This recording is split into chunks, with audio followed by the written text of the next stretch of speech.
السلام علیکم ناظرین، اس ویڈیو میں ہم عمران اشرف کے 10 بہترین پاکستانی ڈرامہ سیریلز کے بارے میں بات کریں گے، لیکن پہلے آپ ہمارے چینل کو ضرور سبسکرائب کریں اور ہمیں فیس بک پر ضرور فالو کریں۔ نمبر 10، مشک۔ کہانی مہک سے شروع ہوتی ہے، ایک لڑکی جو ایک روایتی گھرانے میں پیدا ہوئی ہے، اگرچہ اسے مزید تعلیم کے لیے بیرون ملک جانے کا موقع ملتا ہے، لیکن اس سے اس کے خاندان کی روایتی سوچ نہیں بدلتی، جو واپس آتے ہی اس کی شادی کرنا چاہتے ہیں۔ وہ بہت کم جانتے ہیں کہ مہک نے وہاں سے نئی زندگی شروع کی ہے۔ وہ شادی شدہ ہے اور اس کا ایک جوان بیٹا بھی ہے جس کا نام شاہمیر ہے۔ شاہمیر کے والد وہ شخص ہیں جس سے مہک محبت کرتی ہے، شایان۔ جب مہک وہاں ایک خوشگوار زندگی سے لطف اندوز ہو رہی ہے، ایڈم نامی ایک شخص جو سالوں سے اس سے محبت کر رہا ہے، اس کا انتظار کر رہا ہے اور مہک کے گاؤں میں رہتا ہے۔ ایسا لگتا ہے کہ اسے جو کچھ ملے گا وہ اس کا دل ٹوٹ گیا ہے۔ نمبر 9، دل موم کا دیا۔ ایک ایسے خاندان کی کہانی جہاں ایک بڑا بھائی تمام بہن بھائیوں کی دیکھ بھال کرتا ہے۔ اس کی شادی ایک خود غرض اور لاپرواہ لڑکی سے ہو جاتی ہے۔ گھریلو ذمہ داریاں نبھانے میں سمجھداری سے کام لینے کی بجائے وہ خاندان کے تمام افراد کے ساتھ درار پیدا کر دیتی ہے۔ چیزیں اس وقت ہاتھ سے نکل جاتی ہیں جب وہ اپنے بچوں کو نظر انداز کرنے لگتی ہے۔ الفت، جس کا کردار نیلم منیر نے ادا کیا ہے، ایک خوبصورت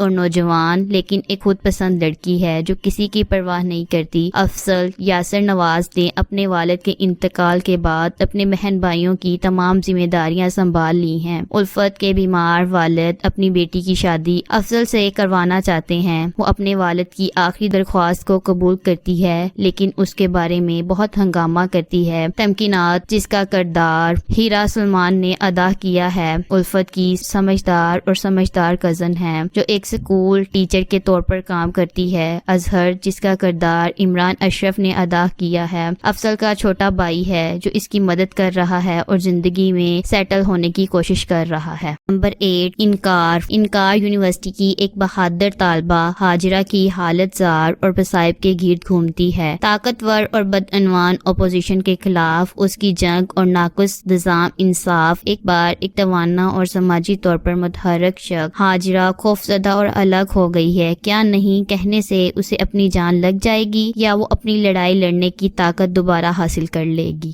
نمبر 7، رقص بسمل موسیٰ، جس کا کردار عمران اشرف نے ادا کیا ہے، کی زندگی کے گرد گھومتی ہے جو ایک قدامت پسند گاؤں میں رہنے والے ایک باغی اور پر اسرار نوجوان ہے۔ ایک مذہبی گھرانے میں پیدا ہونے کے باوجود موسیٰ کے غیر معمولی عقائد اور اعمال نے کمیونٹی میں تناؤ پیدا کیا۔ اسے زہرا سے محبت ہو جاتی ہے جس کا کردار سارا خان نے ادا کیا تھا، ایک پریشان حال ماضی کے ساتھ ایک طوائف جو اپنے موجودہ حالات سے بالا تر زندگی کا خواب دیکھتی ہے۔ ان کی زندگی آپس میں ملتی ہے جس سے ایک انوکھی اور بدلنے والی محبت کی کہانی ہوتی ہے جو معاشرے کے اصولوں اور تعصبات کو چیلنج کرتی ہے۔ رقص بسمل کے دل میں عمران اشرف کی موسیٰ کی شاندار عکاسی ہے۔ اپنی ورسٹائل اداکاری کی مہارت کے ساتھ وہ آسانی سے کردار کی پیچیدگیوں کو زندگی میں لاتا ہے۔ موسیٰ کو ایک ناقابل فراموش اور قابل اعتماد کردار بناتا ہے۔ کمزوری دکھانے سے لے کر عزم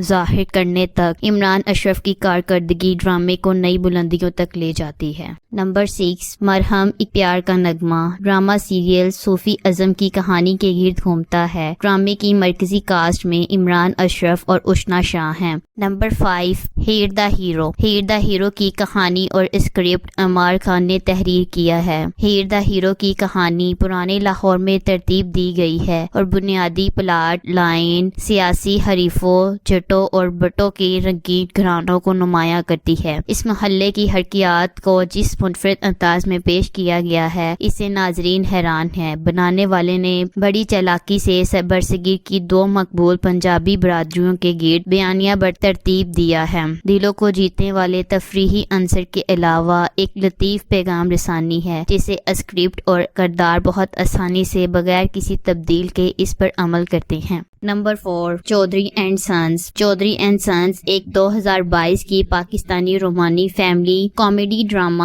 ٹیلی vision the Sky Entertainment series ہے جسے عبداللہ قادوانی اور اسد قریشی نے 7 کے بینز کے تحت پروڈیوس کیا ہے. اسے سائمہ اکرم چودھری نے لکھا ہے اور اس میں عمران اشرف اور عائزہ خان نے مرکزی کردار ادا کیے ہیں، جن میں سہیل احمد، ارسا غزل، مدیحہ رضوی، آسمہ عباس، یاسر نواز، بینش چوہان، نور الحسن اور شگفتہ اعجاز شامل ہیں. یہ سیریز ہر پل جیو پر رمضان اور عید الفطر خصوصی کے طور پر نشر کی گئی، جس میں 3 اپریل سے 5 مئی 2022 تک روزانہ کی بنیاد پر اقساط ہوتے ہیں. نمبر 3 رانجھا رانجھا کر دی. کہانی ایک غریب پس منظر سے تعلق رکھنے والی نوجوان خاتون نوری کے گرد گھومتی ہے. اس کے والدین سڑکوں سے کچرا اٹھا کر زندگی گزارتے ہیں، اس لیے وہ اپنے ارد گرد کے ماحول سے بے چین ہے. وہ اپنے والدین کے طرز زندگی کو مسترد کرتی ہے اور ایک بہتر اور باعزت زندگی کی خواہش رکھتی. نمبر 2